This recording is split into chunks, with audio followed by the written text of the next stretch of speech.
crazy how many teams had a chance to win. The Ripper GC went from 9 back to leading by 2 to near the cellar again late in the day. It was so volatile, counting 4 scores.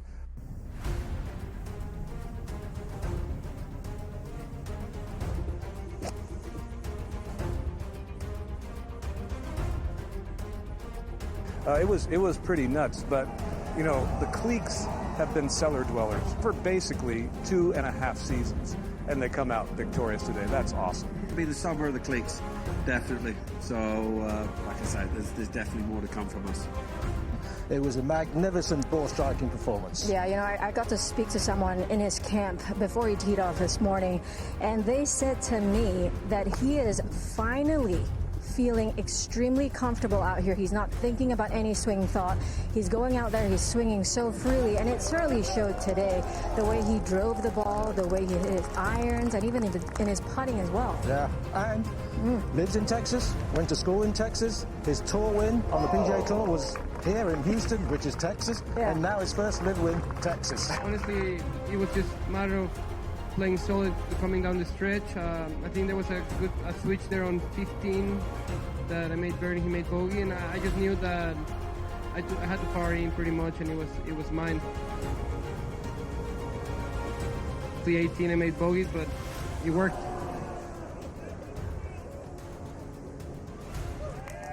He played unbelievable, and he put pressure all the way to the end, and it was a good battle. I love playing here. Obviously, Texas treats me well. It's my adopted home state, so I'm just happy to get it done again in Houston.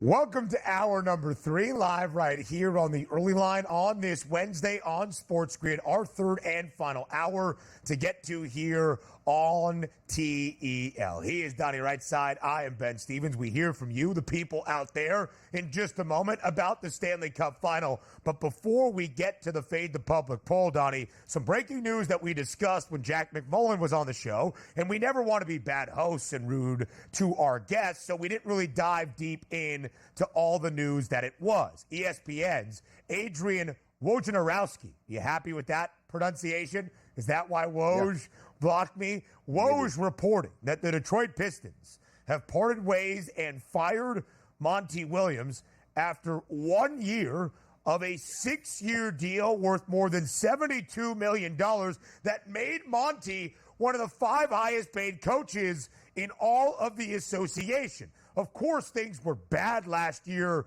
in Detroit. They weren't expected to be all that great, but Monty Williams did not live up to expectation in the Motor City. But they can him after only 1 year, which means 5 left on the contract with more than $65 million owed to Monty Williams. What do you make of the decision by Detroit? It's like the opposite of what you anticipate for the NBA and certainly for the coaching ranks. Typically, when you get a coach in here that you have that many years and that much money on, even though you have a young and up-and-coming team with a lot of talent, you want the direct word to get across from the coach, which means I might be here longer than you will be here, let's just say, Cade Cunningham. And now that's not the case at this point. And also, how much money NBA owners are worth. The Detroit Pistons owner is in the top, 5 in the NBA. Money is of no object, but this is really interesting. You were sold a bill of goods where, hey, look, Phoenix disrespected this guy. He's one of the best coaches. This is the perfect guy to mold this young team into the future, and maybe we can win an NBA championship. To give up on him after 1 year, which means one thing. Either they were so unimpressed by that hire, or number two, the players were basically telling ownership, I don't want to be here anymore. I don't believe in this coach. Look at our record here on a night-to-night basis. We don't have our best foot forward with him as our head coach. But it is odd. $65 million just to go away. And also, we're not even talking about a team like the Milwaukee Bucks that, we have our sights set on championship or bust. I think we just picked the wrong coach. We have to make a move. This was a team that you were hoping for the building block stages and that foundation just to show progress. So maybe in 2 to 3 years, you were on the cusp of maybe an Eastern Conference Finals appearance. This is interesting that it got fired that quickly, but also goes to show you, you are hired to be fired in the NBA. It happens every day. Listen, you would think with the investment into Monty Williams, despite underperforming on expectation, unless things were really bad in the locker room and Williams was unable to relate to this young core, which might have been the case, you would give him at least an additional year to try to figure things out. But there is no mincing words. The Pistons were putrid last season. One of the longest losing streaks we have ever seen in professional sports history. They finished with 14 wins out of 82 games, 14 and 68. Only 2 teams in the NBA this past year finished with less than 20 wins. The Wizards, who were 15 and 67, and the Pistons, who were 14 and 68. And what does Detroit have to show for it? The worst ping pong ball luck you will ever see in the history of the NBA draft lottery. Because after finishing with just 14 wins, the worst record in the NBA this season, the worst record in franchise history in the Motor City, they fall 4 spots and pick 5th overall. Maybe this year, not as bad as the luck last year, where they had a great shot of winning the Victor Wembanyama sweepstakes, and they did not, having to pick 5th overall. Again, 54 wins for Detroit in the last 3 NBA seasons. 54. That's an average of 17 per year. And they have picked 5th overall in the last 3 drafts. It is cosmically bad luck for Detroit. No, it certainly is. And this is one of those basketball teams when I was growing up was really at the head of the line in the NBA. The bad boys, the Detroit Pistons, and you follow through into the early 2000s, that Larry Brown run with Chauncey Billups and the boys. This is a proud franchise here that's certainly fallen on hard times. But I do want to say, I thought they were going in the right direction, stacking a lot of good young talent and getting a coach. And by the way, it wasn't a shot like, hey, we just got Monty Williams out of the, Australian Basketball League, his next hottest thing. Let's bring him over here. This guy around the NBA, there was not a bad thing to say about him, and it was a quality head coach. Sometimes it just doesn't work out. But I do say this. I love organizations, and even though maybe it didn't work out, quite frankly, with Milwaukee, if you feel you made a mistake, don't worry about the money and move forward. That is the sign of a healthy organization that is trying to win. Because quite honestly, how many owners are going to be like, oh, look at this, the new collective bargaining agreement, all this money coming in. Just leave them out there. See if you can win the next couple years. It doesn't matter anyway, because even if we sell out this new arena or not, I'm still making money hand over fist. So shout out the Pistons who felt they made a mistake and rectify it with a $65 million check to Monty Williams. And now they will look to hire somebody else, James Borrego, who has been floated for the Lakers job, the Cavaliers job, and now the Pistons job is considered a front runner. Bad mental math, by the way, 54 wins over 3 years. That's an average of 18. I could not let my high school teachers down. Anyway, now we go to some other news around the NBA. Pascal Siakam signing a 4-year, $189.5 million max contract to remain in Indiana with the Pacers. Of course, traded for this season midway through from the Toronto Raptors. He will stay in Indy and sign that contract when the league year begins on July 6th. Really good basketball player, and one of those guys that showed up, it seems like, on a night-to-night basis, also with that championship pedigree from Toronto. This is a great signing. Sometimes you see this big money come out like, ooh, I don't know if that guy's worth it. Pascal Siakam, absolutely worth his weight in gold. Congratulations on that contract, and it is guaranteed money, so if they trade him, cut him, or tell him goodbye, just like head coaches in the NBA, he's going to get all of that, but I don't expect any downfall in Siakam's game. That is a great job here, and also looking for big things for Indiana in the future. It's a fun team to watch, and he's part of that. Who reported that, by the way? Who? Woj? How do you say it? Wojnarowski? Yeah, I'm fine. Wojnarowski. Now, look, right now, Ben, if I wanted to, I can DM Woj. Can you do the same? I've seen. No, I cannot. I've only been a supporter of Woj my entire time, but I guess the guy, not a big fan of me. Now we transition to the ice, where the Stanley Cup final is not done. The NHL season continues. Might we see the reverse sweep? Can the Oilers actually come back from an 0-3 deficit? That was the question in Fade the Public.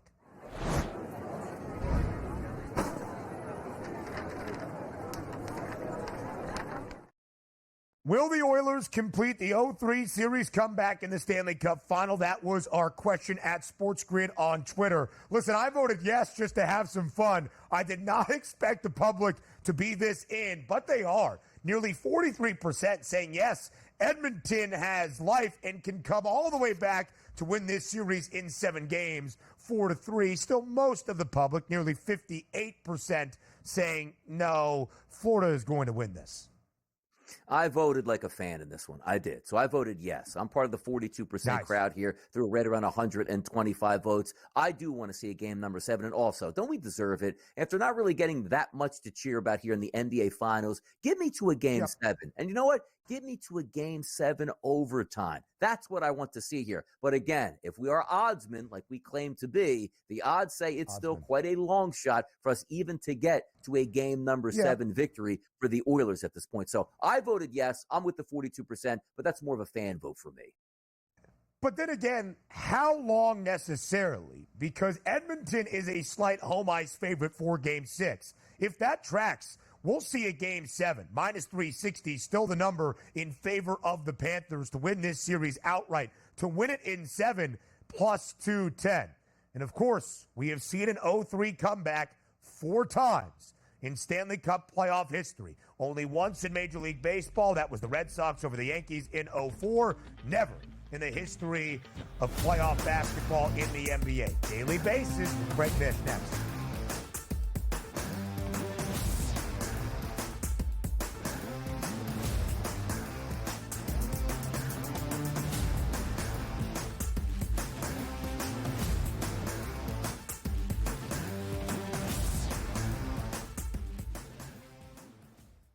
Anyone that's been to a sporting event, the atmosphere before a game, I think Game Time Decisions has that same exact atmosphere. This is our arena. This is what we do. There is going to be an energy to Game Time Decisions that you will feel night in and night out. The excitement you get when you lock your bets in, when you're figuring out what you want to do, we can zone in on the biggest games each night. I want this to be the place that people come to before the games start so they feel as ready as possible to lock in their cards. We are going to hit every single one of those markets that you need to know about. We're going to go through every single thing, and I've got a great team behind me that's going to help me get the job done. There is not going to be a better place, I promise you, than Game Time Decisions to get that new information, react to it, and be able to then bet accordingly. We will have everything at our disposal, and we will use that to our advantage. I'm Kevin Walsh. Tune into Game Time Decisions from 6 to 8 p.m. Eastern on SportsGrid. 11 and 12. I know you're going to get Mafia excited here. Hot and bothered. You got to put Aaron Rodgers here and the Jets at 11. I would put him higher, but again, he barely played football last season. They've addressed their offensive line. It's not going to be great. The depth at wide receiver is a problem for me. Defense, perhaps the best in the National Football League. If Rodgers plays 14 games, they're probably going to win that division over the Bills. Pharrell Coast to Coast, only on SportsGrid.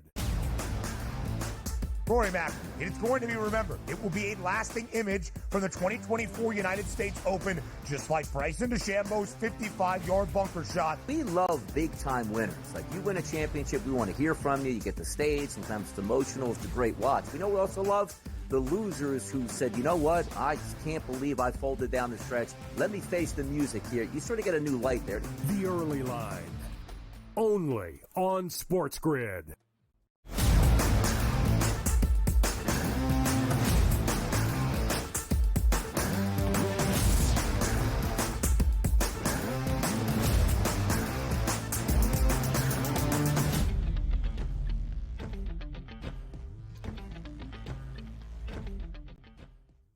Live right here on this Wednesday on the Early Line on SportsGrid. I am Ben Stevens. Donnie is on the right side, and the man in the middle, our MLB insider and the host of Newswire, starting at 11 a.m. Eastern Time. Craig Mish joins us here on this Wednesday on TEL. Craig, let's dive right in.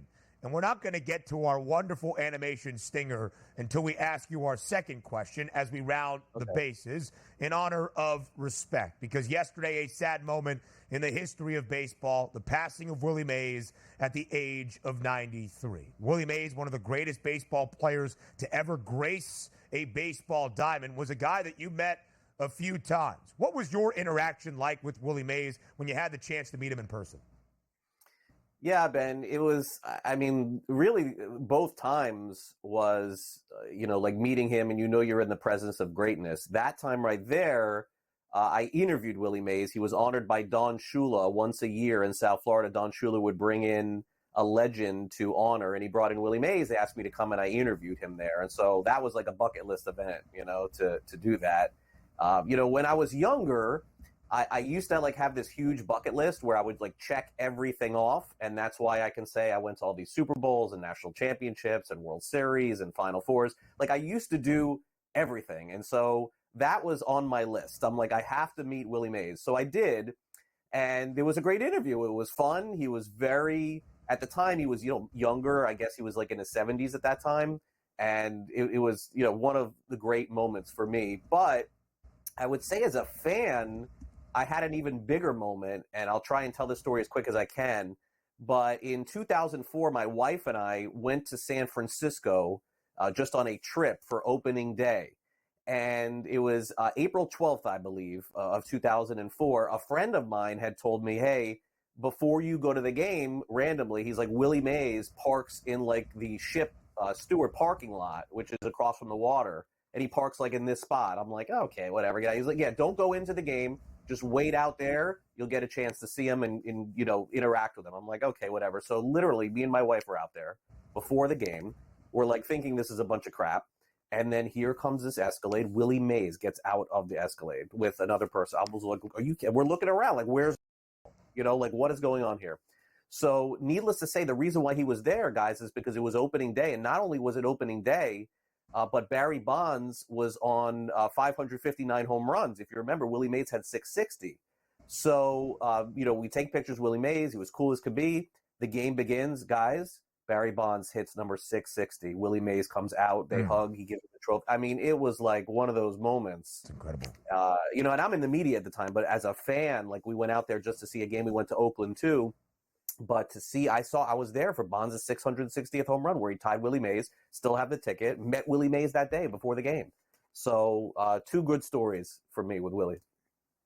That is incredible stuff. Willie Mays, the fifth most home runs all time with 660. Barry Bonds, of course, his grandson. Craig, thank you for sharing those memories. Willie Mays, a baseball icon, passing away at the age of 93. Now let's go around the bigs, the biggest updates that we have in MLB, wins, injuries, and otherwise. We do so on a daily basis.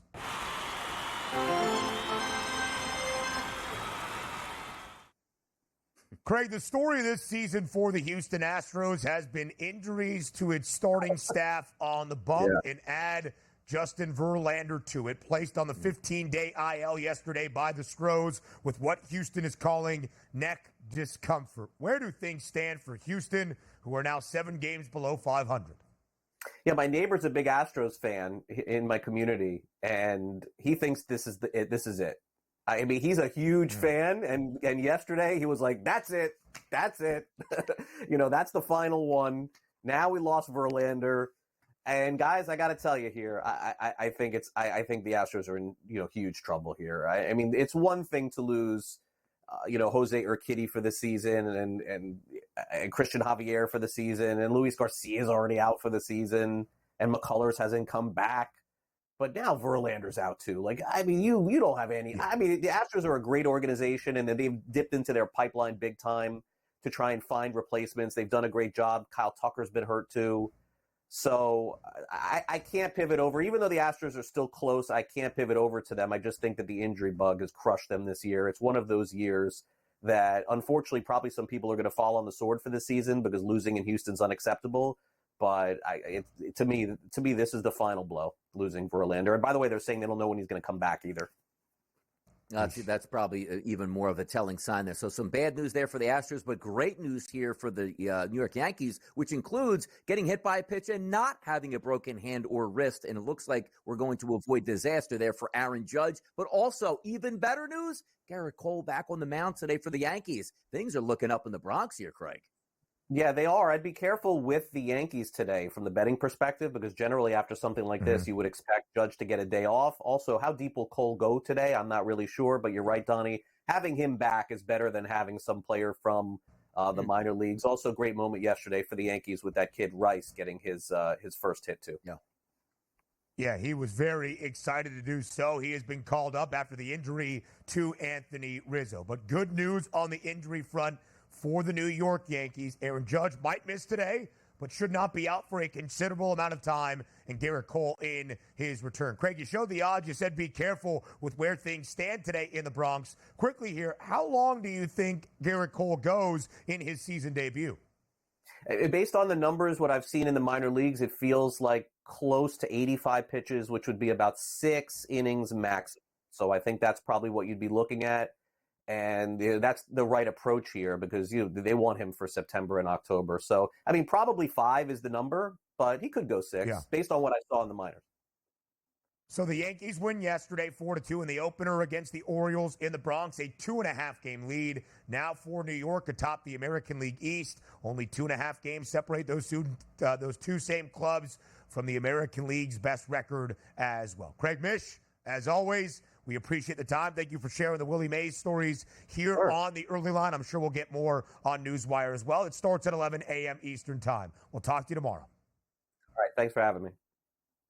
Thanks, Craig. Appreciate your time. Now, on this Wednesday, a big night of action in the WNBA. 2 games yesterday, a doubleheader in the W, and more to come. Can the Aces on the slide figure things out? We break it down up next.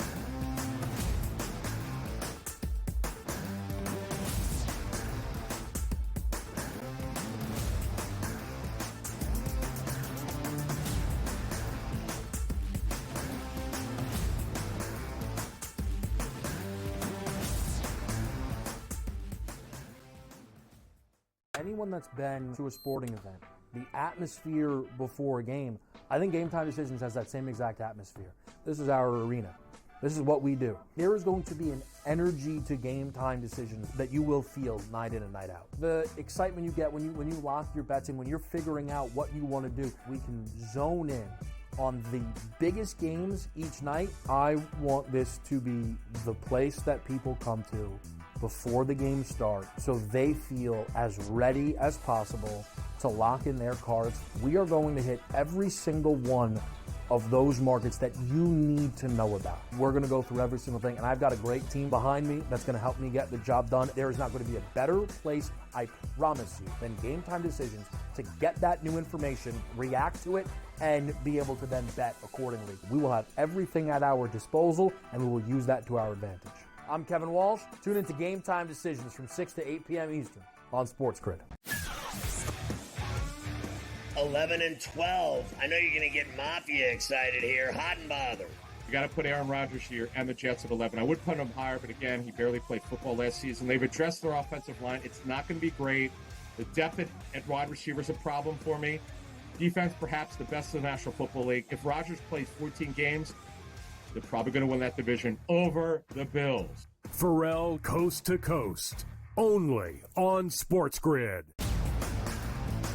Rory Mack, it's going to be remembered. It will be a lasting image from the 2024 United States Open, just like Bryson DeChambeau's 55-yard bunker shot. We love big-time winners. Like, you win a championship, we want to hear from you. You get the stage. Sometimes it's emotional. It's a great watch. We know we also love the losers who said, you know what, I just can't believe I folded down the stretch. Let me face the music here. You sort of get a new light there. The Early Line, only on SportsGrid.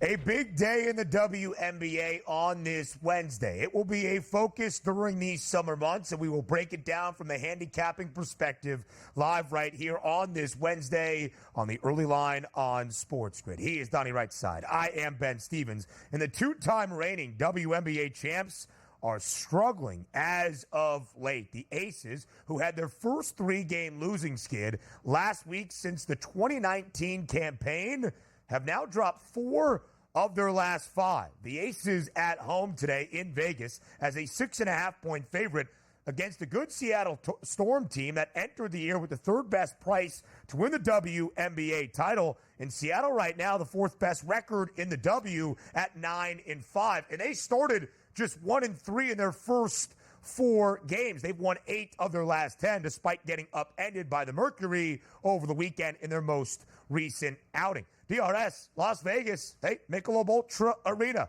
a difficult place to walk into and win. Not really this year, though. The Aces struggling. No, they are struggling, but also sometimes you say, all right, enough is enough at this point. You saw Asia Wilson at that post-game press conference, very upset, saying basically, we got to get this together. We'll get it together. And sometimes you buy into that in the very next game. They are at home. The season has to turn around sooner than later, because if you are looking in the season as a totality, they're not that far out of missing the playoffs right now, something you never would have said roughly, 10, 12, 15 games into the season. I do think they get together tonight. It's not really a handicap per se, like, X's and O's matchup. I just like the situational spot they're in right now, getting upset at the podium, correcting things at practice, back at home here. I think they'll probably be able to win and cover that spread against the Storm tonight. Yeah, it is really interesting for Las Vegas. By the way, an even 500, 6-6. As many losses already in 12 games this year for Las Vegas, as the Aces had the entirety of a 40-game regular season last year. They were 19-1 at home in the regular season. They won all 6 of their home games during the WNBA postseason as well. Just 3-4 in Sin City this year. They are really missing their point guard in Chelsea Gray. Has yet to play this year. Jackie Young is doing what she can to facilitate the offense, but it has been a struggle. Player performance doubles not out just yet, but Asia Wilson to record a double-double and the Aces to win. It's been a great area to look if you think they snapped the skid in the slide they have been on for a team that is booked as a 6.5-point favorite. The Aces still in front in the WNBA championship odds at plus 165, in front of the Liberty, who did lose last night to the Mercury, who have won 4 of their last 5 games, a 2-1 price on New York. In the Sun, the best record continuously in the WNBA, 13-1 after knocking off the Sparks at home in Connecticut last night. And by the way, you take a look at those championship odds. The WNBA has a lot of the same feels as the NBA, where you're not worried all that much about the regular season or what the seeding pattern is. If you just think you have that championship pedigree and that's going to rise and shine once you get into the WNBA playoffs. That's why you take a look at the Aces at a plus 165 price and say, wait a second, as Ben just pointed out, 500 record. They're nowhere near right now the best team, but we're figuring they will get it worked out, and that was part of the handicap on that one tonight. So Aces plus 165. It's not about now, Ben. Yeah. It's about later once we get to the playoffs. And they do have that championship pedigree. The first team since the early 2000s to go back-to-back and win a WNBA title. The 2-time reigning WNBA champs still at this moment. Speaking of back-to-back, it's what Indiana did for the first time this year with a victory over the Chicago Sky on Sunday. The Fever have won 2 straight games for the first time this season. Indiana's starting to figure things out. They've won 4 of their last 6. And, oh, by the way, the game on Sunday against Chicago on CBS drew 2.25 million viewers. Both of us featured in that crowd. It was the highest and most watched WNBA game since Memorial Day weekend of 2001. Historic numbers. And the Fever, a 5-point favorite at home in Indy tonight against the WNBA's worst team. That's the Washington Mystics. Would love to see the Fever to keep on winning here to stay in that spotlight. And also, let's remember, when we're doing numbers here on TV, remember the numbers when the Washington Mystics, the worst team of the WNBA, hosted the Indiana Fever, and they sold that building out with a massive upgrade there. This is what's happening. It's the Caitlin Clark effect. We'll see if she can continue tonight. And it's a lot of fun watching the Fever play. And now also, Aaliyah Boston playing much better basketball with Caitlin Clark. Let's see if that continues tonight. I think I would look at Aaliyah Boston. You saw the props on Caitlin Clark, but Aaliyah is really figuring things out. 14.5 for points prop. She had 19 points, 14 boards on Sunday. By the way, the Minnesota Lynx, the only other team along with the New York Liberty and the Connecticut Sun to win double-digit games. They've won 4 in a row. The Lynx at home tonight. More on the early line next.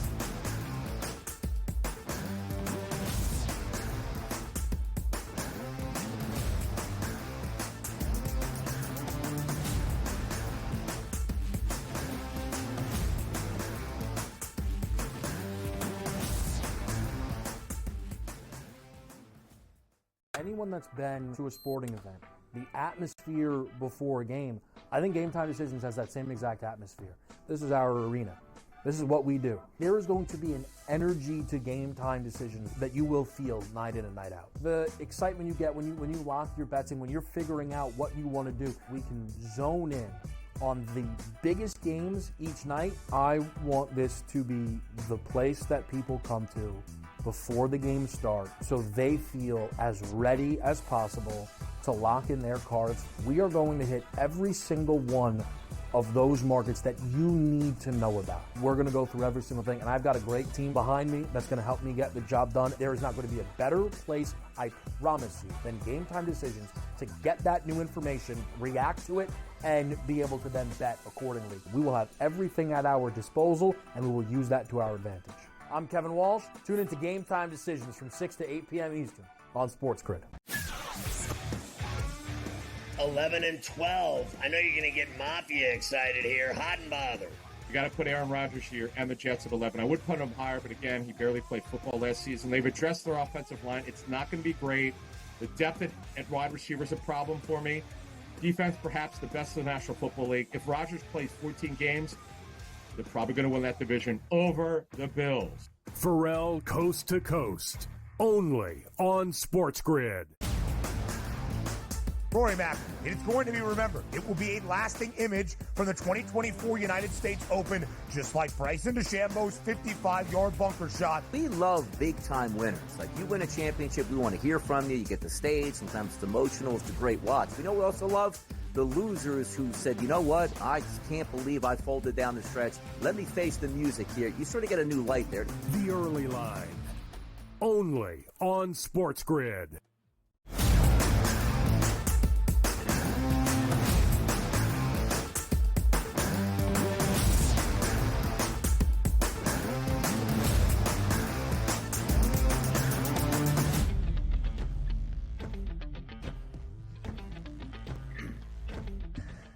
A game we have discussed at length, but now we get Donnie Wrightside's preview of it as we go around a full Wednesday Major League Baseball card here on the Early Line on SportsGrid. Garrett Cole makes his 2024 Major League Baseball season debut tonight in the Bronx against the Baltimore Orioles. Minus 172 is the number in favor of the Pinstripes. So let's start there. We've asked Craig Mish, we talked with Mark Zinno, Jack McMullen about what the expectations are for Garrett Cole in his return to the Yankees lineup in his first outing in 2024 tonight. The reigning American League Cy Young Award winner. From what Craig was crunching the numbers, he said about 75, 80 pitches, around 5 innings of work. So knowing that Garrett Cole might have a pitch restriction and an innings limit tonight, DRS, how do you judge that with a minus 172 price in favor of the Yanks? Yeah, for myself, if I was just a side bettor here, it wouldn't be on my card tonight because I just don't have a backlog here other than, yes, he seems to be doing very well through his minor league starts, and we do have expectations of him being a Cy Young pitcher. Not going to get on the mound and be scared because he's back into the major leagues here. That's not the case. Just not my betting style. I would need to see a couple starts. And also, the bigger question mark is going to be, will the maybe MVP of the American League be in the lineup tonight? Now, latest reports here is that Aaron Judge is saying he wants to play tonight, but are they going to keep him out in an abundance of caution and say, you know what, maybe let's keep that swelling down? But it's hard to tell, guys, in a game going up against the Baltimore Orioles where you won last night. You want to get back out there and beat them again. You want to participate. If he's not in that lineup and he has been slaying left-handed pitchers, that's a pretty big deal. So if you had to just say free money on the table, sure, you probably take the Yankees with Cole, expecting a good effort. And also keep in mind, so many times, Ben, I come on this program and say to myself, hey, look, I don't know if I trust that Pittsburgh bullpen.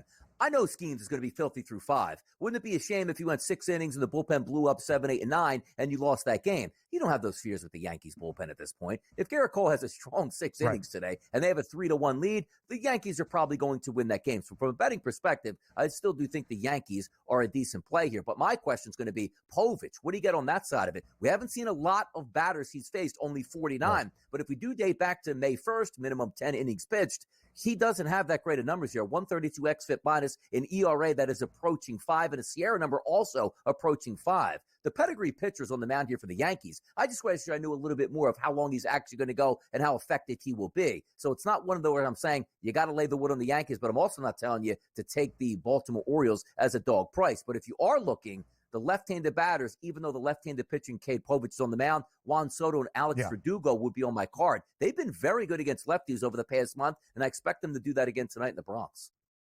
Cade Povich really good last week at Camden against the Braves in the Battle of the Nebraska Cornhusker Hurlers. That was Spencer Schwellenbach for Atlanta, Cade Povich for the O's. But that's a pretty strong Garrett Cole New York Yankees price in what is Cole's season debut at minus 172. This isn't the White Sox on the other side. It's not any of the teams in the American League West, not named the Seattle Mariners. This is the second best team in the AL, and it's only a 2.5-game gap between the New York Yankees and the Baltimore Orioles for that top spot in the division and the league as a whole. And that's after the Pinstripes won the opening game of this midweek set against the O's. Donnie, you said this earlier on in our opening hour, recapping game number 1. Sure, it is just June, and there's a lot of time left to figure out what happens in the American League East. But it's a 2.5-game lead now for New York. These victories do have some added significance because of the head-to-head and what it will mean down the stretch for the rest of this summer. So the Yankees, the best record in the AL East, the best record in the AL. The O's, the second best mark in both of those categories as well. The two other divisional leaders face off this week in Cleveland. The Mariners continue their hot play. They've won 8 of their last 9 with a victory yesterday in the opener in the land against the Guardians. Tanner Bybee on the bump today for Cleveland to even out this set. The Guardians have lost 3 in a row, but they're booked as nearly a $1.50 favorite at home. Yeah, and you might just want to take a look at, again, my premise yesterday was both of these teams are good. I think I have a slight pitching advantage on Seattle. Let me go that way. That came away with a victory. Now, today you might be looking at more at the under numbers. You take a look at Bybee on the mound, the 76 xFIP minus dating back to May 1st. You take a look at Brian Wu, who hasn't been bad, a 91 xFIP minus. But if you are taking a look at the ERAs, it's like these guys are getting a little bit unlucky because a 4.30 ERA for Bybee since May 1st. And you take a look at Wu, he's actually up there even a little bit higher at close to 5. So you might say to yourself, hey, these guys are struggling, but some of those analytical numbers are telling you that's not necessarily the case. 82 degrees at first pitch in Cleveland, light wind blowing out to left field, so not much help there from a windy perspective. But if I'm looking at both of these pitchers, Bybee, if there was maybe a chance to get after him, left-handed batters on the season have given him an issue. And if you're looking at some of the lefties in that lineup, that's J.P. Crawford, that's Cal Raleigh, that's Luke Raley, that's Canzone. Those guys do match up. And also keep in mind, it's not an overpowering lineup for Seattle. But if you are looking at tonight, 6 of these batters' ISO power numbers are above average against right-handed pitching over the past month. So that certainly factors in well. But if you are looking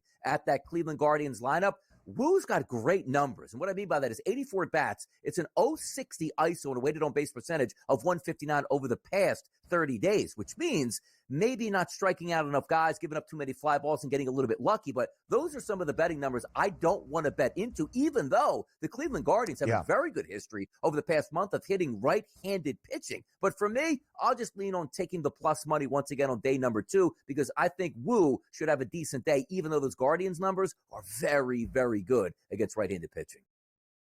The Guardians a 4.5-game lead for the top spot in the American League Central, in front now of the Minnesota Twins, who have moved past the Kansas City Royals. KC slightly struggling here in the month of June. The Twins not this last week. 6 victories in a row for Minnesota.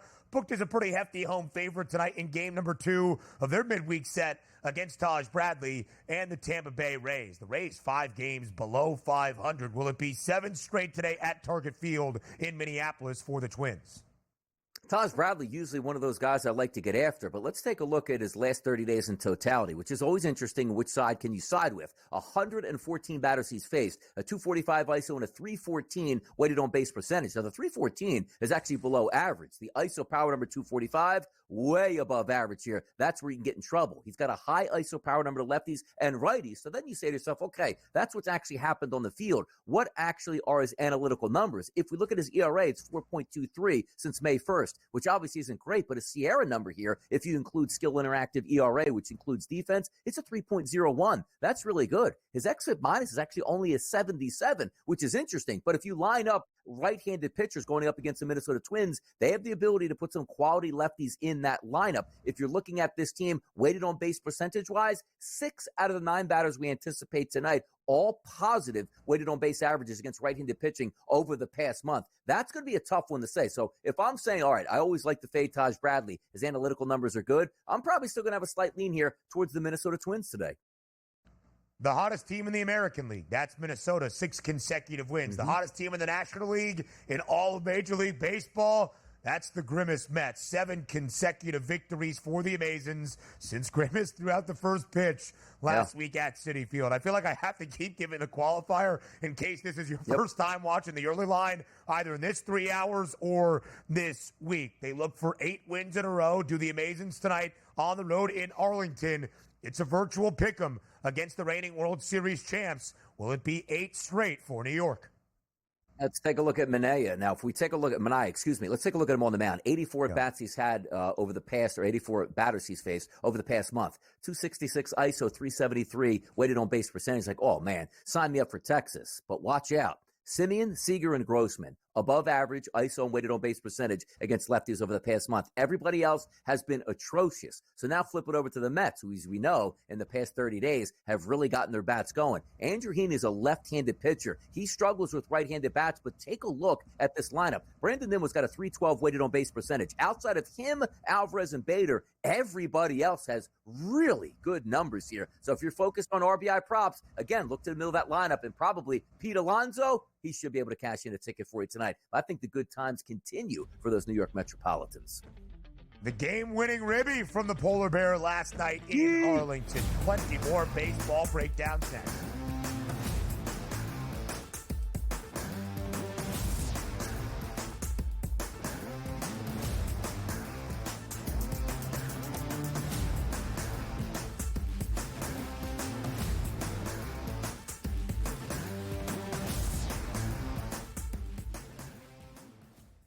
Anyone that's been to a sporting event, the atmosphere before a game, I think Game Time Decisions has that same exact atmosphere. This is our arena. This is what we do. There is going to be an energy to Game Time Decisions that you will feel night in and night out. The excitement you get when you lock your bets in, when you're figuring out what you want to do, we can zone in on the biggest games each night. I want this to be the place that people come to before the games start so they feel as ready as possible to lock in their cards. We are going to hit every single one of those markets that you need to know about. We're going to go through every single thing, and I've got a great team behind me that's going to help me get the job done. There is not going to be a better place, I promise you, than Game Time Decisions to get that new information, react to it, and be able to then bet accordingly. We will have everything at our disposal, and we will use that to our advantage. I'm Kevin Walsh. Tune into Game Time Decisions from 6 to 8 p.m. Eastern on SportsGrid.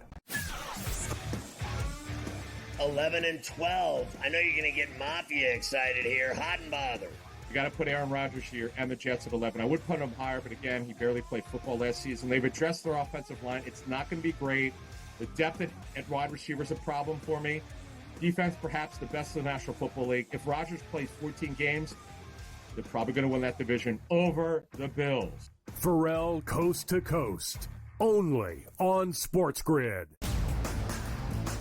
Rory Mack, it's going to be remembered. It will be a lasting image from the 2024 United States Open, just like Bryson DeChambeau's 55-yard bunker shot. We love big-time winners. Like, you win a championship, we want to hear from you. You get the stage. Sometimes it's emotional. It's a great watch. We know we also love the losers who said, you know what, I just can't believe I folded down the stretch. Let me face the music here. You sort of get a new light there. The Early Line, only on SportsGrid.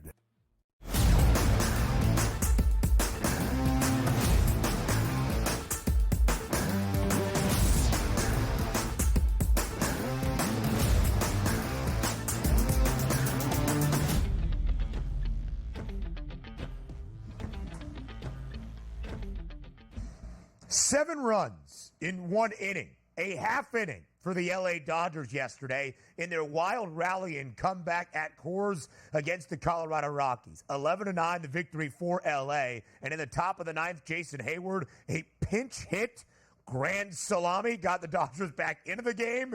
And then Teoscar Hernandez, a 3-run shot to win it after maybe what should have been called a strike on a check swing. But regardless, history will show a 7-run comeback for the LA Dodgers. 10.5. The total today at Coors between the Rockies and L.A. The Dodgers booked as a $2 favorite with Bobby Miller on the bump. Total on Monday night was 12. Dodgers win 9-5. Total yesterday, DRS, because of the rally, was 11. The Dodgers win 11-9. Both games over. Will we see it for a third straight day?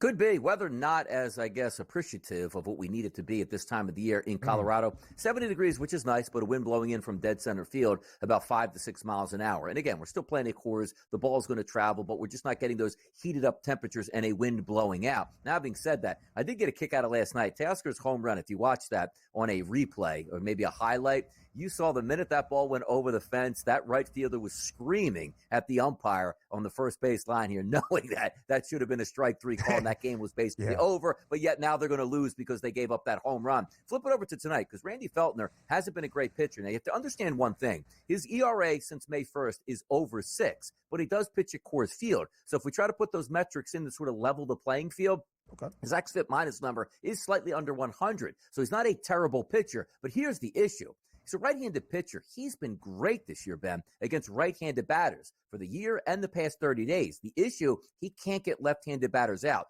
On the season, it's a 234 ISO and a weighted on-base percentage of 390. Take a look at the last 30 days, though. It's a 404 ISO and a weighted on-base percentage of 478. You know where we're looking right there. First part of that lineup, Shohei Ohtani, lefty, leading off. Freddie Freeman, lefty in that 3-hole here. And even Jason Hayward is due to get the start today after hitting that pinch hit grand slam last night. Those guys need to be on your card. Now, when you say to yourself, what am I getting from the Dodgers pitching perspective? Well, we're hoping for good things for Bobby Miller. We don't have anything over the past 30 days to lean on, and it wasn't as if these early part of the season, through those 50 batters, he was lighting the season on fire. So even though it's not unbelievable hitting conditions, we're still at 70 degrees at first pitch. We're probably going to get 12-plus runs once again tonight, buoyed by those left-handed bats for the Los Angeles Dodgers. I mean, Shohei Ohtani has been great all year long, as you would expect. But since Mookie Betts went down on Sunday and his injury kind of taking him out, at least from the odds perspective, the NL MVP race, making Shohei Ohtani the favorite, he has backed it up. 3 home runs in the last 3 games for L.A., 5 ribbies in that 3-game span as well. Day baseball on this Wednesday, 6 games in the afternoon hours, including a very early start in Atlanta, even before 12:30 p.m. Eastern Time. The Braves host the Tigers. Reynaldo Lopez for Atlanta. Tarek Skubal on the other side for Detroit. The Tigers a road underdog. The Braves a slight home favorite. Atlanta's won the first 2 games of this midweek set by the same final score, 2-1 the past 2 days in the ATL. Yeah, Reynaldo Lopez has been very good. You take a look at him even since May the 1st here. Looks like a 91 xFIP minus number, which is very good, but also the ERA, 1.83. He's been great this season. So if you're lining up batters, he's been great against lefties the past 30 days and really good against righties, which when we took a look at that Detroit lineup, it's usually, as I said, Vierling and Riley Green and not much out there. So unless you're just saying a leap of faith that Reynaldo Lopez is going to go back to his Chicago White Sox days, good luck with that. Now, 84-degree temperatures down in the Big A today at noon. It's going to be hot, but again, 12 to 13 mile an hour winds blowing in from right field. That might have a little bit of a say in this one. But let's go over to the other side. We already know the Braves are struggling at the plate. They're getting Tarek Skubal on the mound today, who has been filthy for the season, filthy for the last 30 days. And if you take a look at his xFIP minus number since May 1st, it's a 70. So much like the Braves can win this game, what are they going to win it, Ben? 3-2, 2-1, 1-0, 2-0. Yeah. Those are the vibes for here. I'll take the under in this game. The Atlanta Braves have played 58% of their games to and under so far this season, at least where they have been at home, and even higher under percentage throughout the entirety of this MLB campaign. The Phillies had lost 2 straight series since returning from London and splitting with the Mets. The Phils have found their footing this week back at home at the bank. 2 consecutive victories over San Diego, including the walk-off winner yesterday off the bat of Nick Castellanos. So today in Philadelphia, once again, the Phils with some day baseball hosting the Padres, who are on a slide. They've lost 5 in a row. The Phils DRS booked as a -178 home money line favorite. We've seen Zach Wheeler. We've seen Aaron Nola. The best pitcher this year for Philadelphia might be Ranger Suarez. Yeah, Philly should win this game. And also keep in mind, this game is going to be 105 here. And I just told you that heat dome is right here in the Northeast. Oof. First pitch temperatures, 92 degrees with the wind blowing out. Having said that, I wish we had some tomato cans on the mound, which we don't have today. If you take a look at Waldron, you might say his ERA since May 1st is about average. He's a decent pitcher. But when you take a look at his last 120 batters, Ben, an 0.55 ISO and a weighted on base percentage of 221. That is spectacular. Not a lot of free passes and a decent amount of strikeouts, even though the Philadelphia Phillies got some really good batters in that lineup that have been dominant against right-handed pitching over the past month. It's not a great matchup. Then we flip it over to San Diego. Sure, Jurickson, Profar, Manny Machado, Donovan Solano, all quality hitters who have handled left-handed pitchers great over the past 30 days. The issue is Suarez has been great on the season and very good over the past 30 days. Take a look at this. A 118 ISO and a weighted on base percentage of 278 if we combine lefty and righty batters. As much as you just might say, it's Citizens Bank Ballpark, it's hot, and the wind is blowing out, I got to go with the over. The pitchers are telling you right now in this matchup, we probably should be getting an under today in Philadelphia. But I do think the Philadelphia Phillies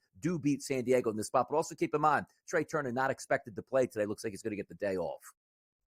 8.5 remains that total. San Diego in June, just 6-11. Quickly, we go to Wrigley. Some more day baseball inside the friendly confines. The Cubs yesterday, a 3-run eighth to rally against the Giants. That has not been the case late in games for the Cubbies. What do you like in Chicago?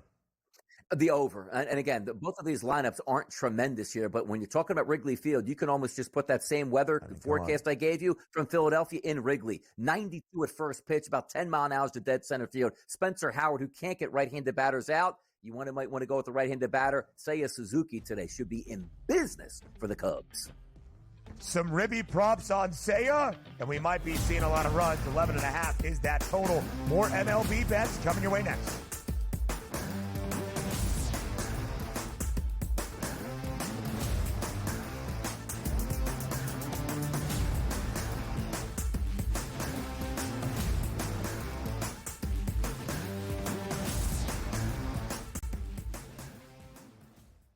Anyone that's been to a sporting event, the atmosphere before a game, I think Game Time Decisions has that same exact atmosphere.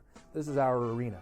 This is what we do. There is going to be an energy to Game Time Decisions that you will feel night in and night out. The excitement you get when you lock your bets in, when you're figuring out what you want to do, we can zone in on the biggest games each night. I want this to be the place that people come to before the game starts so they feel as ready as possible to lock in their cards. We are going to hit every single one of those markets that you need to know about. We're going to go through every single thing, and I've got a great team behind me that's going to help me get the job done. There is not going to be a better place, I promise you, than Game Time Decisions to get that new information, react to it, and be able to then bet accordingly. We will have everything at our disposal, and we will use that to our advantage. I'm Kevin Walsh. Tune into Game Time Decisions from 6 to 8 p.m. Eastern on SportsGrid. 11 and 12. I know you're going to get Mafia excited here. Hot and bothered. You got to put Aaron Rodgers here and the Jets at 11. I would put him higher, but again, he barely played football last season. They've addressed their offensive line. It's not going to be great. The depth at wide receiver is a problem for me. Defense, perhaps the best in the National Football League. If Rodgers plays 14 games, they're probably going to win that division over the Bills. Pharrell Coast to Coast, only on SportsGrid. Rory Mack, it is going to be remembered. It will be a lasting image from the 2024 United States Open, just like Bryson DeChambeau's 55-yard bunker shot. We love big-time winners. Like, you win a championship, we want to hear from you. You get the stage. Sometimes it's emotional. It's a great watch. We know we also love the losers who said, you know what, I just can't believe I folded down the stretch. Let me face the music here. You sort of get a new light there. The Early Line, only on SportsGrid.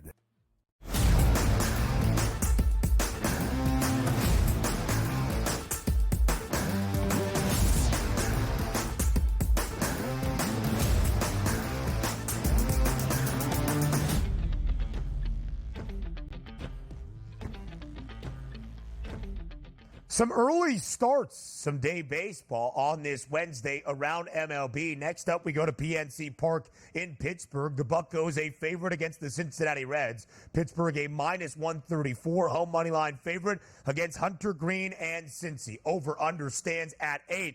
This scheduled for first pitch just after 12:30 p.m. Eastern time. Not all that long from now. What do you like, Donnie?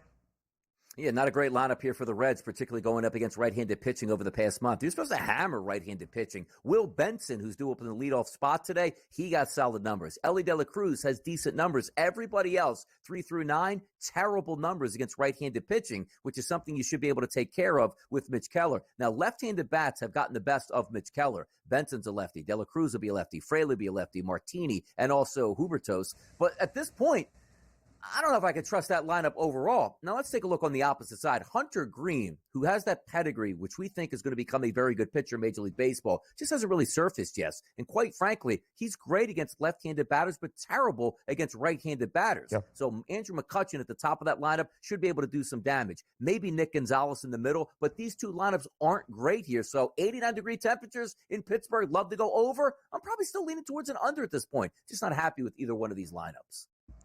It's been a low-scoring affair between these two this week. They have split so far. The rubber match today in Pittsburgh. The Pirates won Game 1, 4-1. That was with Paul Skeens on the bump. The Reds victorious yesterday, 2-1. Nick Lodolo, a good outing for Cincinnati. Again, who was 10 games below 500 on May 23rd. From that point, they've gone 15-8, 10-6 here in the month of June. Let's get right into it. And before we give you our best bets on this Wednesday, quickly, not just some day baseball on this Wednesday in the bigs, an early start in the College World Series in Omaha in about 5 minutes. The total continues to be on the rise for the elimination game between Kentucky and Florida. I still like the under. I'm sticking to my guns. Under 12.5 between the Cats and the Gators, an SEC affair with a spot continuously in the Big O on the line, and one season comes to a close today. 2 more games later in winter bracket play after we get this one early on a Wednesday in Omaha. So before we say farewell on this Friday, I don't know where I got that. Feels like a Friday. Before we say farewell on this Wednesday, before we say goodbye, it's time for a Wednesday best bet. It's time for bye, bye, bye.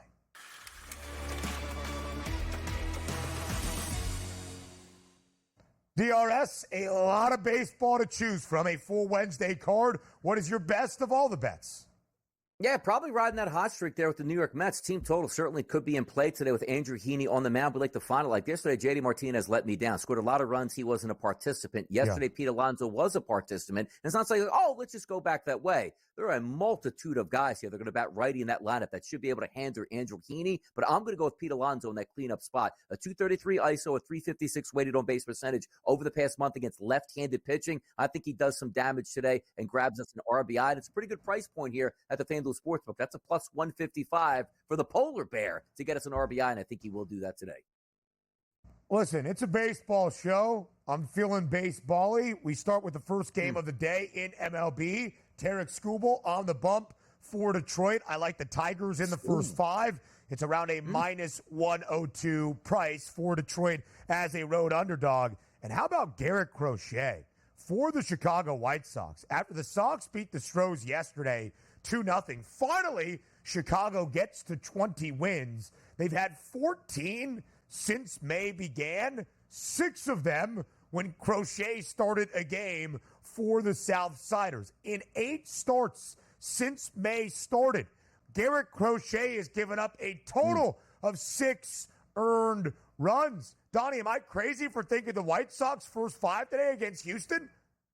Yeah, it could work out there. That pitchfork is out there for the Houston Astros, so why not take advantage of it, Ben? I like where you're going. But by the way, let me back this up.